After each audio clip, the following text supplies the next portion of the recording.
চাওক আমাৰ ওপৰত এটা দায়িত্ব আছে যে তেওঁ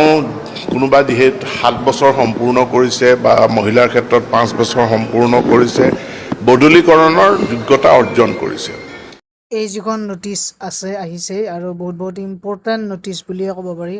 কাৰণ আমাৰ যিহেতু মানে ট্ৰান্সফাৰ বহুতে লয় আৰু ট্ৰান্সফাৰ লয় মিউচুৱেল ট্ৰান্সফাৰৰ ক্ষেত্ৰত আমি দেখা পাওঁ কিছুমান এনেকুৱা শিক্ষক থাকে যিসকলে মানে ট্ৰান্সফাৰ অৰ্ডাৰ ওলোৱাৰ পিছতো তেখেতে জইন কৰিব নিবিচাৰে, কাৰণ তেওঁলোকে আকৌ বেলেগ অপশ্যন পায়।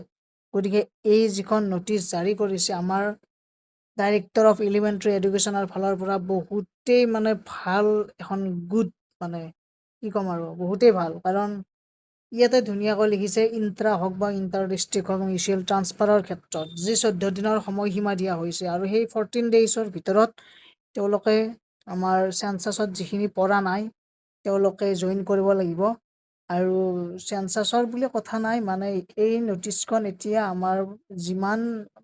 বছৰলৈ থাকে তেতিয়ালৈকে চলিয়ে থাকিব, কাৰণ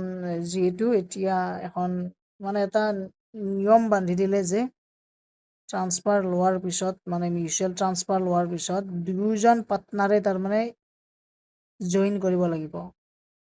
নহ'লে ব্যৱস্থা কৰা হ'ব। ইয়াতে লিখা আছে ধুনীয়াকৈ পানিছমেণ্ট হোৱাটো খাটাং।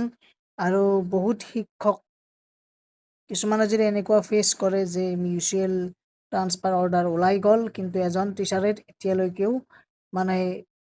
যোগদান কৰিব বিচৰা নাই, গতিকে ডাইৰেক্ট আপোনালোকে ডাইৰেক্টৰ অফ এলিমেণ্টাৰী এডুকেশ্যন অফিচলৈ যাওক, তাত কমপ্লেইন কৰক, তাৰে পিছত এই যিজন পাৰ্টনাৰ থাকিব যিজনে জইন কৰিব নিবিচাৰে তেওঁৰ ওপৰত একশ্যন লোৱা হ'ব। গতিকে এইখন বহুত ইম্পৰ্টেণ্ট নটিচ হয়, সকলোৱে শ্বেয়াৰ কৰি দিয়ক আৰু